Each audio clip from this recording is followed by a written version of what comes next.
ஹல்லேலூயா! நம் கர்த்தராகிய இயேசு கிறிஸ்துவின் நாமத்திலே உங்களுக்கு வாழ்த்துக்கள். நல்லா இருக்கீங்களா? எழுந்திருச்சிட்டீங்களா? ரொம்ப குளிரா இருக்கு இல்லையா? இன்னும் ரொம்ப நேரம் தூங்கணும்னு தோணுதா? ஆனால் ஆண்டவருடைய சந்நிதிக்கு வருவது 7 மணியே அது தாமதம்தான். வாங்க நம்ம ஆண்டவருடைய வசனத்தை கேட்போம். இது நல்ல ஒரு சீசன், குளிர்காலம். குளிரா தான் இருக்கும். ஆனா அநேக தேசத்துல பார்த்தா அங்க பனி கொட்டிக்கொண்டே இருக்கும். ரொம்ப குளிரா இருக்கும். ஆனா நம்ம இந்தியால கம்ஃபர்டபுளா இருக்கோம். என்ன ஆனாலும் சரி, அனுதினமும் நம்ம தினசரி வேலையை செய்து தானே ஆகணும். எல்லாத்தையும் விட முக்கியமான ஜெபத்தை தொடர்ந்து செய்யணும். வாங்க ஒரு சிறிய ஜெபம் செய்வோம். பரிசுத்தரே, உமக்கு நன்றி ஆண்டவரே. இன்னொரு முறை எங்களோடு பேசுங்க. உம் வார்த்தையை தியானிக்கையிலே அந்த சம்பவங்களை, உம் வருகையின் சம்பவங்களை, நீர் ஜென்மித்த சம்பவங்களை, வசனத்தில் இருக்கிற சத்தியங்களை நாங்கள் உணர்ந்து கொள்கிற பாக்கியத்தை எங்களுக்கு கொடுங்க. கிறிஸ்துவின் நாமத்தில் கேட்கிறோம் பிதாவே, ஆமென்.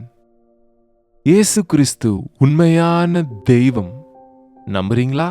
உலக ரட்சகர் விசுவாசிக்கிறீங்களா? இந்த உலகத்துக்கு வந்தவர் நான் இருக்கிறவராகவே இருக்கிறேன் என்றவர், மரணத்தை ஜெயித்து எழுந்தவர், இதோ சீக்கிரமாய் வருகிறேன் என்று சொன்னவர், இரண்டாம் வருகை நிறைவேறுகிற நேரம் வந்ததென்று நினைவில் வச்சுக்கோங்க. இயேசு கிறிஸ்து முதல் முறை வந்தபோது அவருடைய பிறப்பு ரொம்ப சைலண்டா நடந்து முடிந்ததுன்னு சொல்லலாம். ஆனா தீர்க்க தரிசனங்கள் எல்லாம் நிறைவேறினது. ஆனா பப்ளிக்கு, ஜனங்கள் எல்லாருக்கும், உலகத்தாருக்கு இந்த விஷயம் தெரியல. முன்னதாகவே பைபிள்ல எல்லாமே தீர்க்க தரிசனமாய் சொல்லப்பட்டது. விசுவாசித்தவர்கள், அதில் நம்பிக்கை வைத்தவர்கள் அதை தேடினார்கள். ஆனா அசட்டையா இருந்தவங்க, அலட்சியமா இருந்தவங்க, அஜாக்கிரதையா இருந்தவங்க, அவர் வருகையை அவங்க அதை அறியவே இல்லை. ஏன்னா ஆண்டவர் ஆர்ப்பாட்டத்தோட வரவில்லை. ஆனா சாமானியராய் அவரை தாழ்த்தி மனிதர்களை மீட்பதற்காக அவர் இந்த உலகத்துக்கு வந்தார். உங்களுக்கு தெரியுமா, அவர் அநேக அற்புதங்களையும் அதிசயங்களையும் செய்த பிறகு என்ன சொல்வார் தெரியுமா? இப்போ போல நீங்க எல்லாருக்கும் போய் சொல்லுங்க, மைக்ல போய் சொல்லுங்கன்னு, உங்க சாட்சியை பகிர்ந்துக்கோங்க.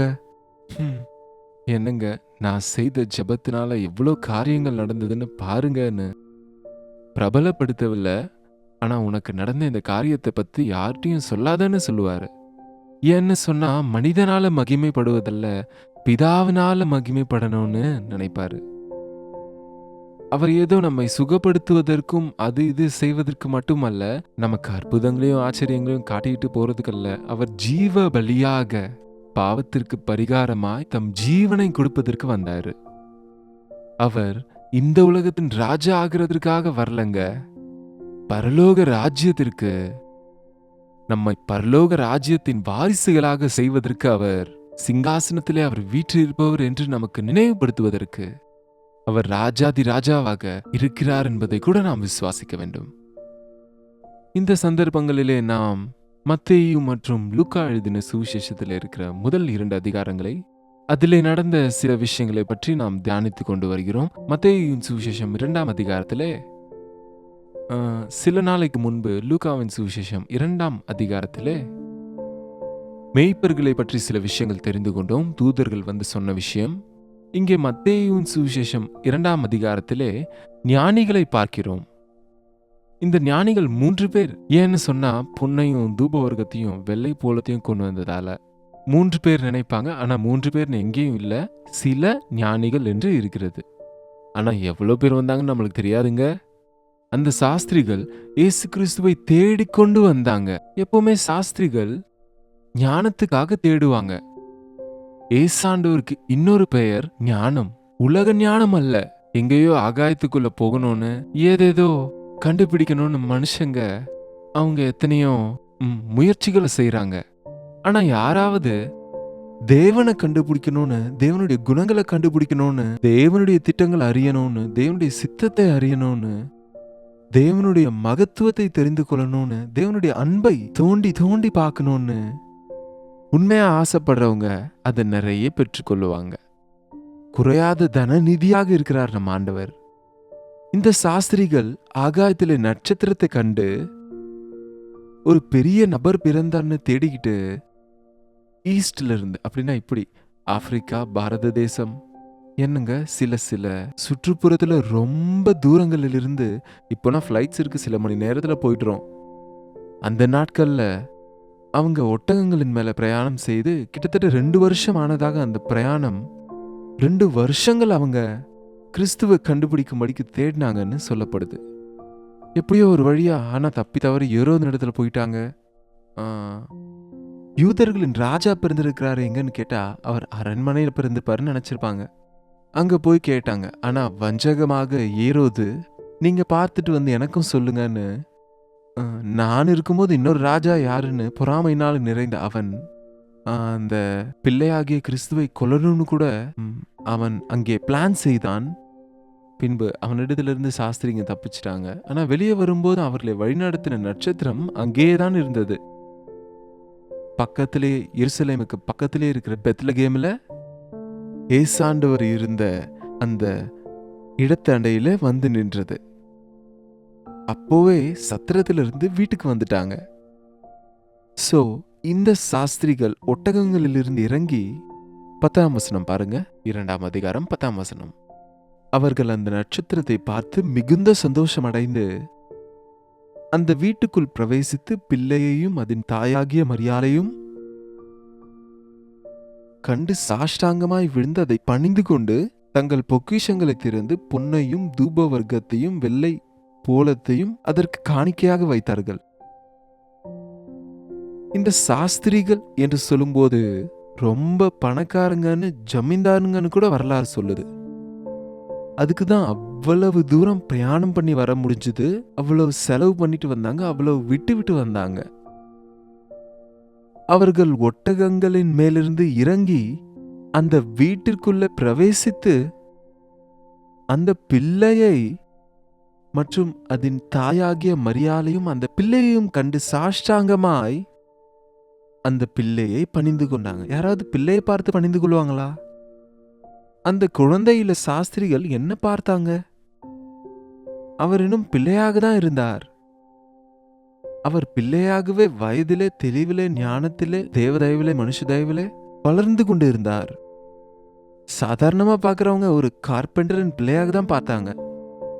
ஆனா சாஸ்திரிகள், ஆராய்ச்சியாளர்கள், தேவனுடைய வார்த்தையை பரிசோதிக்கிறவர்கள் கிறிஸ்துவில் உள்ள மகத்துவத்தை பார்க்க முடிந்தாங்க.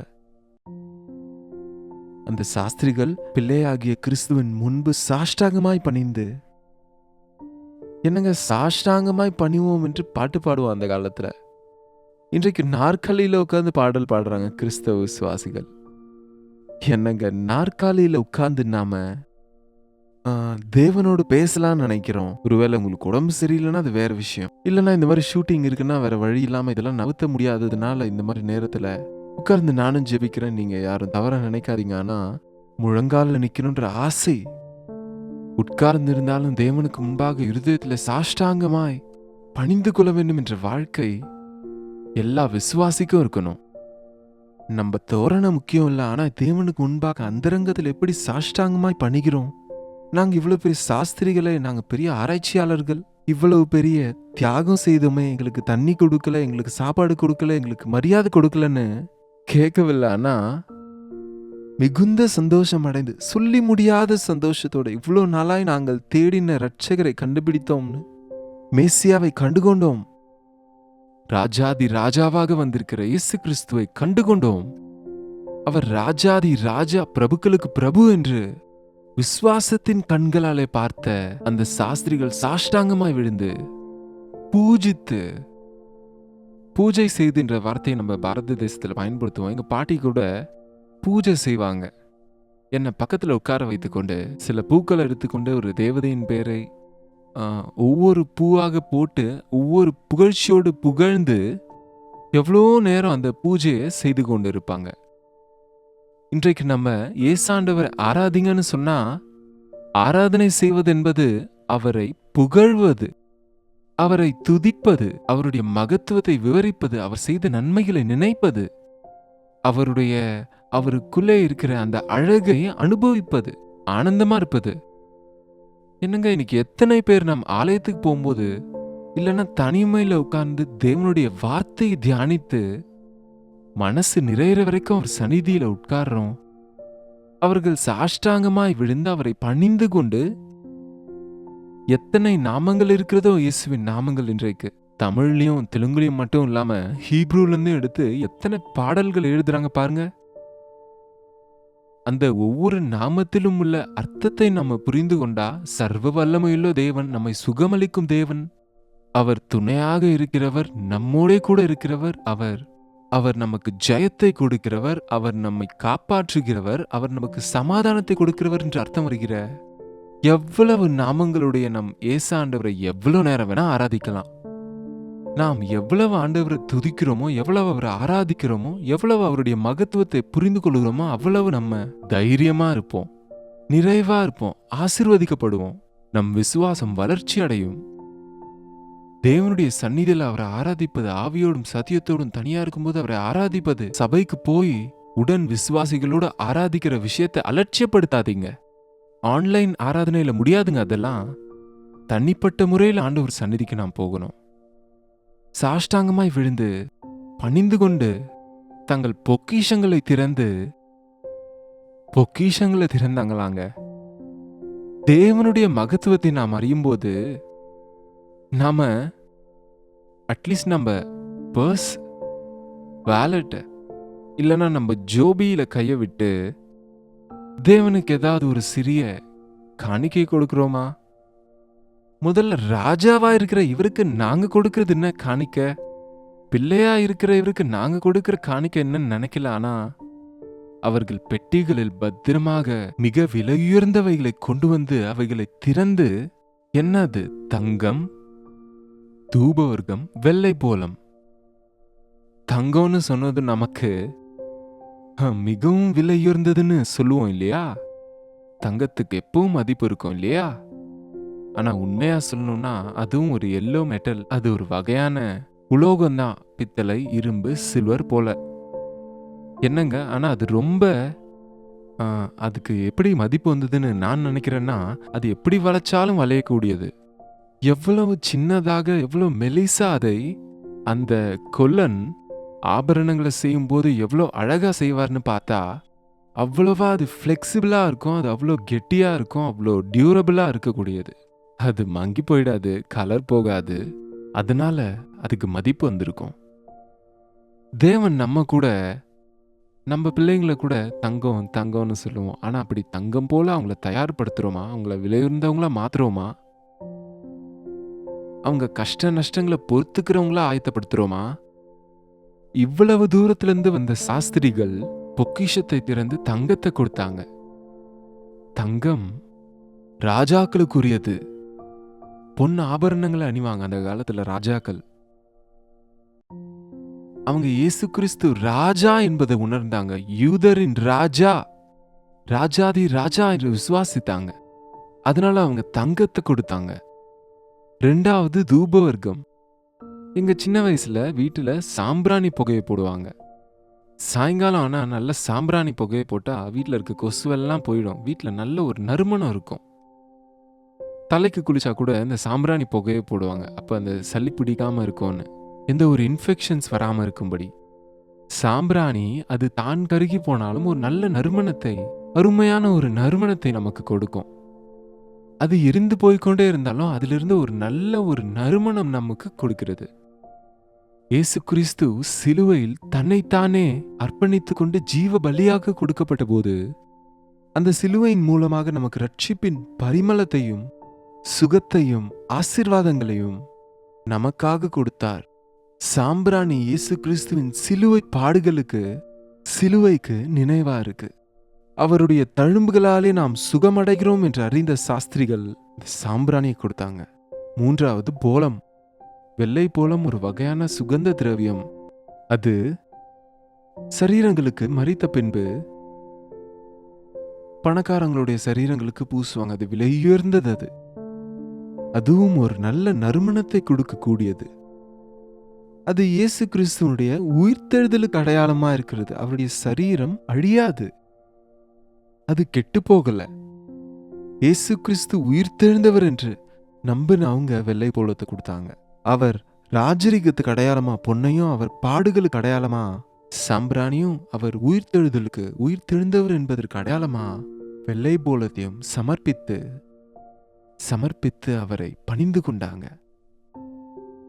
ஏசாண்டவர் எனக்காக எவ்வளவு பெரிய தியாகத்தை செய்து பரத்திலிருந்து பூமிக்கு வந்தார்னு நினைக்கிற நாம் அவருக்கு என்ன கொடுக்க முடியும்?